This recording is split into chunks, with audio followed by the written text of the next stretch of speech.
تو جو لوگ 15 شعبان کی رات کو نہاتے دھوتے ہیں، اسپیشلی اس رات کو کہ بھئی آج کوئی تہوار ہے یا آج کوئی خوشی کا دن ہے، اور مٹھائیاں کھاتے ہیں یا حلوے پکاتے ہیں، تو وہ زبان سے اس کو تہوار نہ بھی کہیں، اپنے عمل سے ہی بتاتے ہیں کہ یہ تہوار ہے، جبکہ یہ تہوار نہیں ہے۔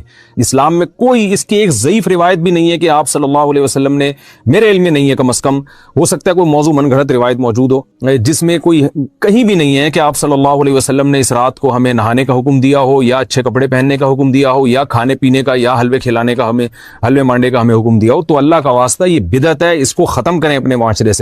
اور اسلام میں تہوار کا ٹائم دن میں ہوتا ہے۔ عید الفطر، عید الاضحیٰ ہے جس میں ہم دن میں قربانی کرتے ہیں اور کھاتے ہیں، پیتے ہیں، نہاتے ہیں، دھوتے ہیں۔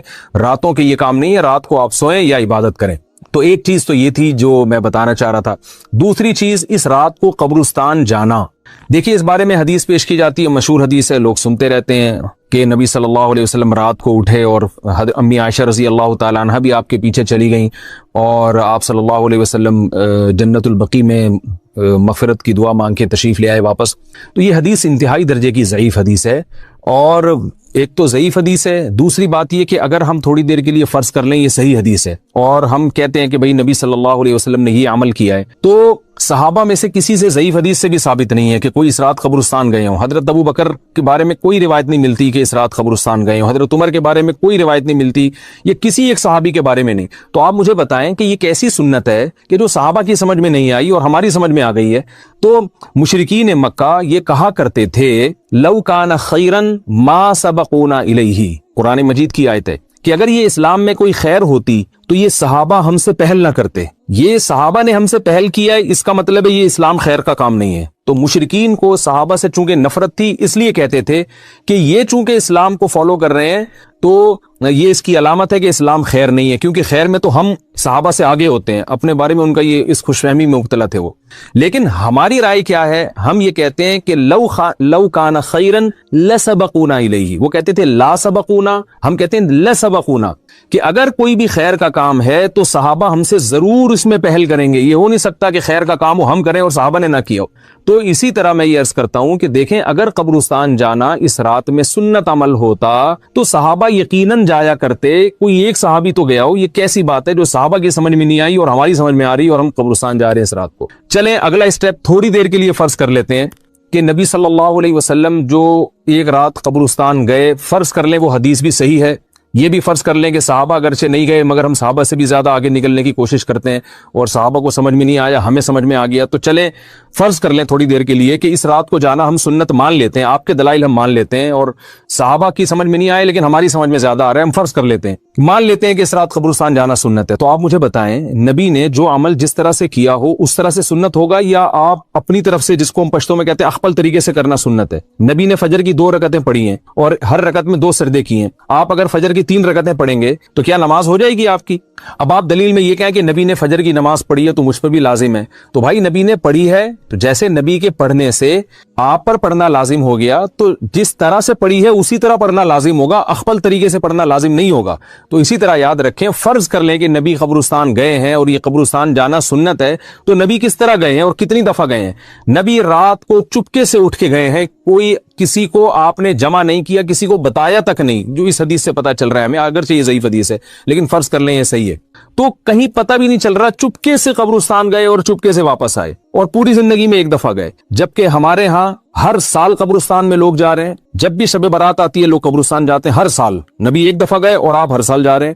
نمبر 2، جاتے جتھوں کی شکل میں، نبی تو چپکے سے گئے ہیں، تو آپ رات کو 2-2:30 بجے ذرا چپکے سے اٹھیں اور تنہائی میں جب قبرستان میں وحشت ہو اور اندھیرا ہو اور وہاں قبرستان جائیں، اتنا دم ہے آپ میں، تو ہم کہیں گے بھئی آپ نے نبی کی سنت کو زندہ کیا ہے۔ لیکن آپ تو جتھوں کی شکل میں جا رہے ہیں، نہا دھو کے جا رہے ہیں، خوشبو لگا کے جا رہے ہیں، تیار ہو کے جا رہے ہیں، اور جو کچھ وہاں خرافات ہو رہی ہیں قبرستان میں وہ تو ساری دنیا کو معلوم ہے، میلے ٹھیلے لگے ہوئے، وہاں پہ گولے گنڈے بک رہے ہیں، برگر بک رہے ہیں، گول گپے بک رہے ہیں وہاں پہ، اور پھول الگ بک رہے ہیں، ہار پھول قبروں پہ چڑھانے کے لیے۔ کیا بدماشی ہے یہ، کیا منہ دکھائیں گے رسول اللہ صلی اللہ علیہ وسلم کو قیامت کے دن؟ آپ کے سامنے کیا وہ حدیث نہیں ہے کہ نبی صلی اللہ علیہ وسلم نے فرمایا کہ روایت میں آتا ہے کہ کچھ لوگ قرب میدان حشر میں آئیں گے تو ان کے چہرے ایسے ہوں گے جیسے میری امت کے چہرے ہوتے ہیں، میری امت کی شکل ہوتی ہے. حدیث کا مفہوم میں بیان کر رہا ہوں.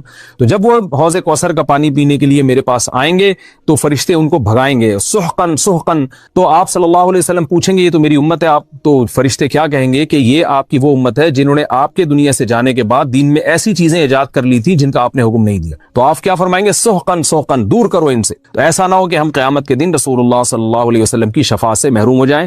تو اللہ کا واسطہ قبرستان مت جائیں اس رات، گھر میں بیٹھیں آرام سے، یہیں بیٹھ کے میت کے لیے مغفرت کی دعا کریں. اور اگر آپ سمجھتے ہیں نہیں یہ حدیث بالکل صحیح ہے اور جانا لازمی ہے تو پھر تنہائی میں جائیں، ایسے قبرستان کا انتخاب کریں جہاں آپ کے علاوہ کوئی بھی نہ ہو، اور پھر چپکے سے جائیں اور پتلی گلی سے واپس آ جائیں. آپ اگرچہ ہم تو اس کو بھی نہیں مانتے، لیکن اگر کرنا ہے تو پھر اس طریقے سے عمل کریں اگر آپ حدیث کو فالو کرنا چاہتے ہیں آپ اپنے خیال کے مطابق. تو یہ دو باتیں ہو گئیں. ایک تیسری چیز کیا ہے؟ کیا قرآن اس رات میں نازل ہوا ہے اور تقدیر کے فیصلے اس رات میں ہوتے ہیں؟ دیکھیے قرآن میں دو جگہ اللہ نے اس مضمون کو بہت وضاحت سے بیان کیا. ایک سورہ دخان میں انا انزلناہ فی لیلۃ مبارکہ کہ ہم نے اس کو مبارک رات میں نازل کیا، اور اللہ نے فرمایا فیہا یفرق کل امر حکیم، اس میں حکمت والے فیصلے ہوتے ہیں اس رات میں. دوسری جگہ 30ویں پارے میں سورہ قدر میں اللہ نے فرمایا انا انزلناہ فی لیلۃ القدر، ہم نے اس قرآن کو لیلۃ القدر میں نازل کیا. اور اس میں بھی اللہ نے فرمایا تنزل الملائکۃ فیہا کہ فرشتے اس رات میں اترتے ہیں باذن ربہم من کل امر، تمام قسم کے معاملات لے کے. تو یہاں بھی اللہ بتا رہے ہیں کہ جو ایک سال کے فیصلے جس رات میں ہوتے ہیں اور فرشتوں کے حوالے کیے جاتے ہیں وہ رات اور قرآن کے نازل ہونے والی رات ایک ہی ہے، یہ الگ الگ راتیں نہیں ہیں. اور سورہ قدر میں اللہ نے فرما دیا واضح لفظوں میں کہ وہ لیلۃ القدر کی رات ہے. تو اتنی وضاحت کے بعد پھر یہ کہنا کہ اس رات میں قرآن نازل ہوا تھا جبکہ اس کے بارے میں کوئی صحیح حدیث موجود بھی نہیں ہے، ضعیف یا موضوع روایتیں ہیں، تو یہ بالکل قرآن پر میں سمجھتا ہوں کہ یہ ٹھیک نہیں ہے، بالکل دلیل کے لحاظ سے یہ کمزور بات ہے. اگرچہ بعض علماء اس طرف گئے ہیں اور انہوں نے تعویل کی ہے، انہوں نے یہ تعویل کی ہے کہ قرآن جو ہے آسمان دنیا پہ آیا لیلۃ القدر میں اور وہاں سے جو نیچے نزول شروع ہوا ہے وہ شب برات میں ہوا ہے. لیکن یہ تعویل عقل سے بعید ہے اور اس تعویل کی ہمیں ضرورت بھی نہیں ہے. دو صحیح حدیثیں ٹکرا رہی ہوں یا قرآن کی آیت کسی ایسی متواتر حدیث سے ٹکرا رہی ہو تو پھر تو وہاں ہمیں تطبیق دینے کی ضرورت پیش آتی ہے، جب قرآن کے مقابلے میں کوئی حدیث ہی نہیں ہے، صحیح حدیث بھی نہیں ہے. حالانکہ قرآن کے مقابلے میں تو فقہا کہتے ہیں کہ اگر صحیح حدیث بھی ہو، متواتر نہ ہو، صحیح حدیث بھی ہو تو وہ بھی ظنی ہوتی ہے، تو اس حدیث کو رد کیا جائے گا، قرآن میں تعویل نہیں کی جائے گی. لیکن یہاں تو صحیح حدیث بھی نہیں ہے، یہاں تو ایک ضعیف روایت ہے، ضعیف اقوال ہیں، آپ اس کو کیسے قرآن کے مقابلے میں لا سکتے ہیں؟ تو جو بالکل بے غبار بات ہے وہ یہی ہے کہ اللہ تعالیٰ نے قرآن مجید کو لیلۃ القدر میں نازل کیا جو رمضان کے آخری عشرے میں ہوتی ہے، اور اسی لیلۃ القدر میں فیصلے بھی ہوتے ہیں. اور بعض لوگ کہتے ہیں اس میں حرج کیا ہے کہ ہم 15 شعبان کو بھی فرض کر لیں، اس میں قرآن نازل ہوا اور لیلۃ القدر میں بھی. بھائی اس سے لیلۃ القدر کی ویلیو کم ہوتی ہے. اللہ تو لیلۃ القدر کی ویلیو بڑھا رہے ہیں کہ یہ ایسی رات ہے جس میں ایک سال کے فیصلے بھی کر دیے جاتے ہیں اور اس میں قرآن مجید کا نزول بھی شروع ہوا. تو جس رات کو اللہ نے جو پروٹوکول دیا ہے وہی پروٹوکول اس کو دینا چاہیے، آپ اس کو کسی اور رات کو نہ دیں وہ پروٹوکول. تو یہ تیسرا مسئلہ ہوا. پہلا مسئلہ حلوے مانڈے کا اور نہانے دھونے کا، وہ بھی غلط ہے. دوسرا مسئلہ قبرستان جانے کا، وہ بھی ٹھیک نہیں ہے. تیسرا مسئلہ کہ اس رات میں قرآن نازل ہوا اور فیصلے ہوتے ہیں، یہ تیسری بات بھی غلط ہے. نہ تو اس رات میں قرآن نازل ہوا اور نہ اس رات میں فیصلے ہوتے ہیں.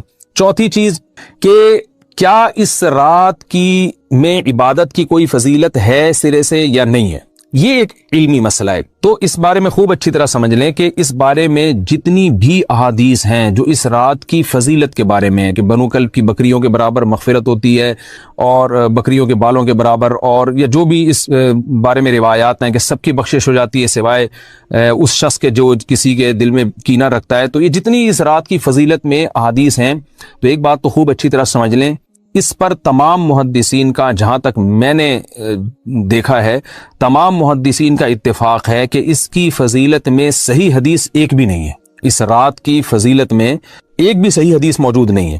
لیکن ضعیف روایتیں اتنی کثرت سے ہیں کہ ایک الگ محدثین کا اصول ہے کہ جب ضعیف روایتیں کی سندیں زیادہ ہو جائیں تو وہ حسن بن جاتی ہے، یعنی قابل قبول ہو جاتی ہے وہ، کیونکہ بہت ساری کمزور چیزیں مل کے اس میں کچھ قوت پیدا کر دیتی ہیں. تو اب جن علماء نے احادیث کے ضعف کی طرف دیکھا کہ ایک بھی صحیح روایت نہیں ہے، انہوں نے اس رات کا بالکل انکار کر دیا کہ اس رات کی سرے سے کوئی فضیلت نہیں ہے. لیکن جن علماء نے اصول حدیث کی طرف دیکھا اور فقہ کے ایک اصول کی طرف دیکھا کہ کثرت روایات درجہ حسن تک پہنچ جاتی ہیں، ضعیف روایات، تو انہوں نے کہا کہ بالکل اس رات کی فضیلت کا انکار ہی سرے سے کر دینا یہ غلط ہے۔ تو جمہور اس طرف گئے ہیں کہ اس رات کی فضیلت کا بالکل یا انکار کر دینا یا اس کی عبادت کی فضیلت کا بالکل یا انکار کر دینا یہ ٹھیک نہیں ہے، لیکن کچھ علماء، وہ بھی بڑے محقق علماء ہیں، وہ اس طرف گئے ہیں کہ اس رات کی سرے سے کوئی فضیلت اسلام میں ہے ہی نہیں۔ اب میں دونوں طرف کے علماء کا کچھ تھوڑا سا تجزیہ پیش کرتا ہوں۔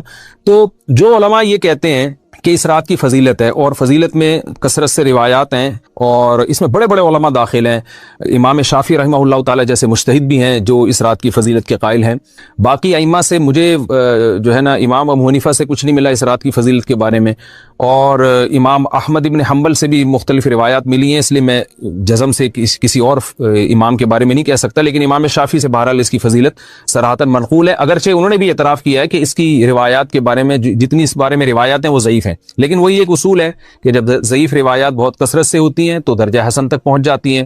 تو اس اصول کے تحت جمہور اس کے قائل ہیں کہ اس رات میں عبادت اگر ہم کرتے ہیں تو دوسری راتوں کی نسبت ہمیں ثواب زیادہ ملتا ہے۔ لیکن جو بعض دوسرے علماء جو بالکل ہی اس رات کی فضیلت کے منکر ہیں، ان کے دلائل میں یہ ہے کہ یہ بات اگرچہ درست ہے کہ اگر ضعیف روایات کثرت سے ہوں تو وہ درجہ حسن تک پہنچ جاتی ہیں، لیکن وہ کہتے ہیں کہ کچھ قرائن ایسے ہیں جن قرائن سے پتہ چلتا ہے کہ جو ہے ان قرائن کو اگر سامنے رکھا جائے تو وہ ان کی رائے یہ ہے کہ پھر ان کا خیال یہ ہے کہ ان کا رجحان اس طرف ہے کہ اس رات کی سرے سے کوئی فضیلت نہیں ہے۔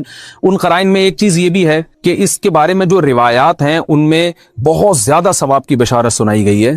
تو بعض محدثین کا یہ اصول ہے کہ کسی رات کے بارے میں یا کسی خاص عمل کے بارے میں بہت زیادہ کہیں غلو ہوتا ہے یا مبالغہ ہوتا ہے، غلو تو نہیں کہہ سکتے، تو یہ خود ایک اس طرف اشارہ ہوتا ہے کہ یہ ایک ذوف ہے، اگرچہ یہ کوئی اتنی مضبوط بات نہیں ہے، لیکن بہرحال جو علماء اس کی فضیلت کے بالکل منکر ہیں ان کی ایک دلیل میں آپ کے سامنے پیش کر رہا ہوں۔ دوسری بات یہ ہے کہ جو علماء اس کی فضیلت کے بالکل بھی قائل نہیں ہیں ان کی ایک بڑی دلیل یہ بھی ہے، جن میں ہمارے شیخ حضرت مفتی رشید احمد صاحب رحمہ اللہ تعالی بھی تھے، اگرچہ انہوں نے اس بارے میں کوئی صراحتاً فتویٰ نہیں دیا، لیکن وہ یہ اشکال ظاہر کیا کرتے تھے کہ شریعت میں جب بھی کسی وقت کی یا کسی خاص رات کی کوئی فضیلت آتی ہے تو اللہ تعالیٰ اس کو جو ہے وہ اس کا صحیح ٹائم نہیں بتاتے بلکہ اس میں اختلاف ڈال دیتے ہیں۔ اس کی مثال ایسے جیسے جمعے کے دن حدیث میں آتا ہے کہ ایک وقت جمعے میں ایسا آتا ہے جس میں دعا لازمی قبول ہوتی ہے، اب ظاہر ہے وہ بڑا فضیلت کا وقت ہے، تو وہ وقت ہمیں متعین طور پہ بتایا نہیں گیا ہے، اس لیے علماء کا اس میں اختلاف ہوا، بعض نے کہا عصر کے بعد، بعض نے کہا کہ 2 خطبوں کے درمیان۔ لیلۃ القدر کو دیکھ لیں، لیلۃ القدر کی فضیلت میں قرآن بھی ہے، بہت ساری احادیث ہیں، لیکن لیلۃ القدر کی رات ہے کون سی یہ اللہ نے اس میں ابہام ڈال دیا۔ طاق راتوں میں 21 بھی ہو سکتی ہے، 23 بھی ہو سکتی ہے، بعض بلکہ حدیث سے 22ویں رات کا بھی ہونا ثابت ہے، زیادہ امکان 27ویں رات کا ہوتا ہے، تو وہ متعین نہیں ہے۔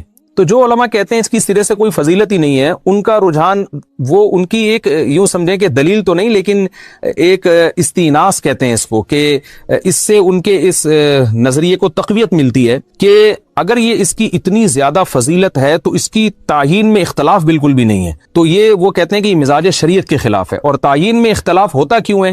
علماء نے بیان کیا اگر لیلۃ القدر کو متعین طور پہ بیان کر دیا جاتا نا کہ یہی لیلۃ القدر ہے تو بہت ساری اس میں جو ہے نا حکمتیں فوت ہو جاتی، جن میں ایک یہ بھی کہ اس رات میں جہاں عبادت کا ثواب بہت ہے گناہ کا عذاب بھی بہت ہے، پھر اگر اس رات میں کوئی گناہ کرتا تو وہ اللہ کے عذاب سے نہ بچ پاتا، کیونکہ وہ اللہ متعین کر دیا کہ یہ لیلۃ القدر ہے، تو کیسے تم اس میں گناہ کر رہے ہو؟ اب معاملہ اللہ نے مبہم رکھ دیا کہ بھئی یہ بھی ہو سکتی ہے تو اگلے دن بھی ہو سکتی ہے۔ اور ایک فائدہ یہ بھی اس میں رکھا متعین نہ کرنے میں کہ لیلۃ القدر انہی کو ملے جو تلاش کریں، جو پورا عشرہ جاگیں گے ان کو لیلۃ القدر ملے گی۔ اگر اللہ اسپیسیفک دن بتا دیتا کہ 21ویں ہے، 23ویں ہے یا 25ویں ہے یا 22ویں ہے تو بہت سارے لوگوں کو لیلۃ القدر مل جاتی، تو اللہ نے جو مبہم رکھا ہے نا، تو ایک رات کی فضیلت اللہ نے بڑھا دی مگر اس کی تعیین میں ابہام پیدا کر دیا تاکہ جو پورا عشرہ جاگے گا اسی کو لیلۃ القدر ملے گی، اس کے علاوہ ہر آدمی کو نہ ملے۔ وہ ایک اللہ کی ایک حکمت ہو سکتی ہے اس میں۔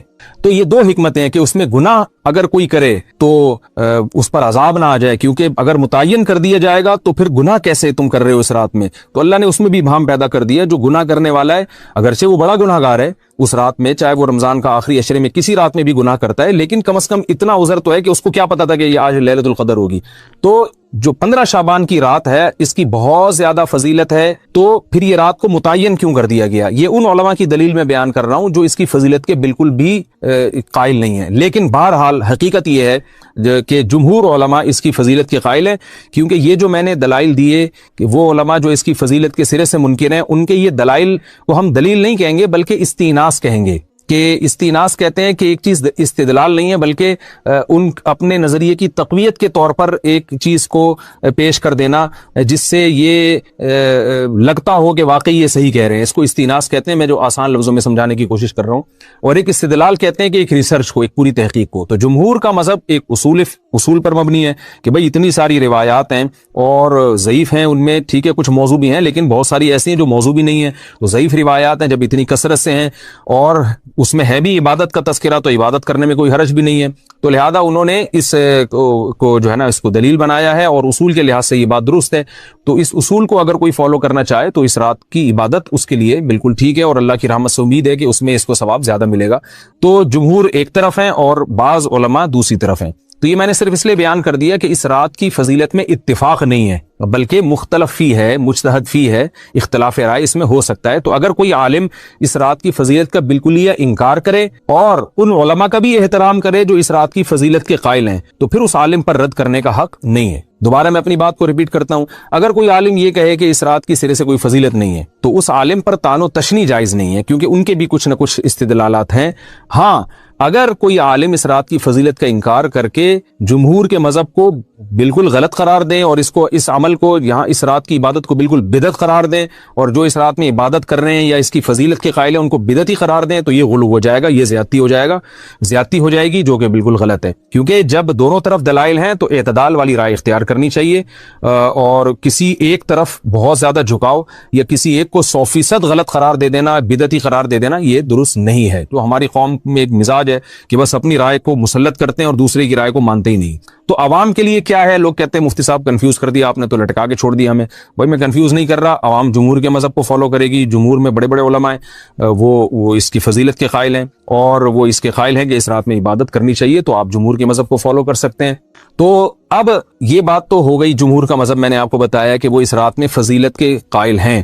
تو نوح علیہ السلام نے 950 سال دعوت دی ہے، 40-50 سے زیادہ لوگ ایمان نہیں لائے، 40-50، اور دن میں بھی پکارا، رات کو بھی پکارا، ربی انی دعوت قومی لیلا ونہارا، دن میں بھی گیا، رات کو بھی گیا۔ اور کیا ہو گیا تھا کہ دیکھ کے نا آنکھوں میں، کانوں میں انگلیاں ڈالنے لگے تھے لوگ۔ اس وقت عمریں لمبی ہوتی تھی لوگوں کی، قد بھی بڑے لمبے ہوتے تھے۔ نبی صلی اللہ علیہ وسلم نے فرمایا آدم علیہ السلام کا قد 60 گز تھا۔ 60 گز کتنا ہوگا بھائی؟ یہاں سے وضو خانے تک پاؤں کتنے بڑے بڑے ہوں گے بھائی، آنکھیں بہت اللہ نے قد دیے تھے پہلے لوگوں کو، گھستے گھستے اتنے سے ہو گئے۔ اس زمانے میں تو بچے اتنے بڑے پیدا ہوتے تھے، بلکہ اس سے بھی بڑے بچے پیدا ہوتے ہوں گے۔ میں سوچتا ہوں اس زمانے کا انسان ہم لوگوں کو دیکھ لے، جیب میں ڈال کے چلا جائے گا، بولے گا یہ کیا ہو یار، تم لوگ ہو کیا؟ اور فن خانی ایسے ہے محلے کے دادا ایسے بنے ہوئے ہوں گے، تو چونٹیاں ہیں ہم لوگ تو ان کے مقابلے میں۔ تو عمریں بھی لمبی تھیں اور قد بھی لمبے تھے، ہوتے ہوتے اتنے سے رہ گئے ہم لوگ۔ اب آگے پتہ نہیں کیا ہوگا، یہ اگر سب چائنیز بن گئے فیوچر میں جا کے تو پتہ نہیں کیا ہوگا۔ تو وہ چائنیز اتنے چھوٹے چھوٹے تھائی لینڈ کے لوگ نا، ہم لوگ جب تھائی لینڈ میں لفٹ میں سوار ہوتے تھے تو لفٹ پہ لکھا ہوتا تھا 10 آدمیوں کی جگہ ہے، تو ہم بھی 5 ہی آتے تھے کہ لفٹ کا سائرن بجنا شروع ہو جاتا تھا۔ ہم حیران ہوتے، آواز صاف آ رہی ہے آپ لوگوں کو؟ ہم حیران ہوتے کہ یار جگہ تو 10 آدمیوں کی ہے، 5 کے بعد ہی یہ سائرن بجنا شروع۔ تو ایک دن کسی نے بتایا یہ 5 تھائی لینڈ کے لوگوں کی ہے، انڈین پاکستانی کے 5 نہیں ہیں، وہ اتنے سے ہوتے ہیں نا، تو ان کے حساب سے 5 آدمی رکھے ہوئے، 10 آدمی رکھے ہوئے انہوں نے، تو ہم لوگ والے 5 بھی کافی ہیں۔ تو اگر کوئی لاہور کا چلا گیا تو 1-2 ہی کافی ہو جائے گا۔ تو نوح علیہ السلام نے دن میں بھی پکارا، رات کو بھی پکارا، ربی انی دعوت قومی لیلا ونہارا فلم یزدہم دعائی الا فرارا، نفرتیں کم ہونے کے بجائے بڑھتی گئیں، کیونکہ پیسے نہیں دے رہے تھے نا۔ آج درس قرآن کرو، اس کے بعد افطاری کی دعوت کرو تو دیکھو کتنے لوگ آئیں گے، چائے پلاؤ تو دیکھو کتنے، فری میں کرو نہیں آتے لوگ، ہر چیز میں لوگوں کو پیسہ چاہیے، کھانا پینا چاہیے۔ تو کیونکہ پیسے نہیں دے رہے تھے تو لوگوں کو آپ کی دعوت سمجھ میں نہیں آ رہی تھی۔ بالآخر ایک وقت آیا، اب میں تھوڑے سے وہ کلام پڑھ کے سناتا ہوں، اللہ تعبدوا الا اللہ،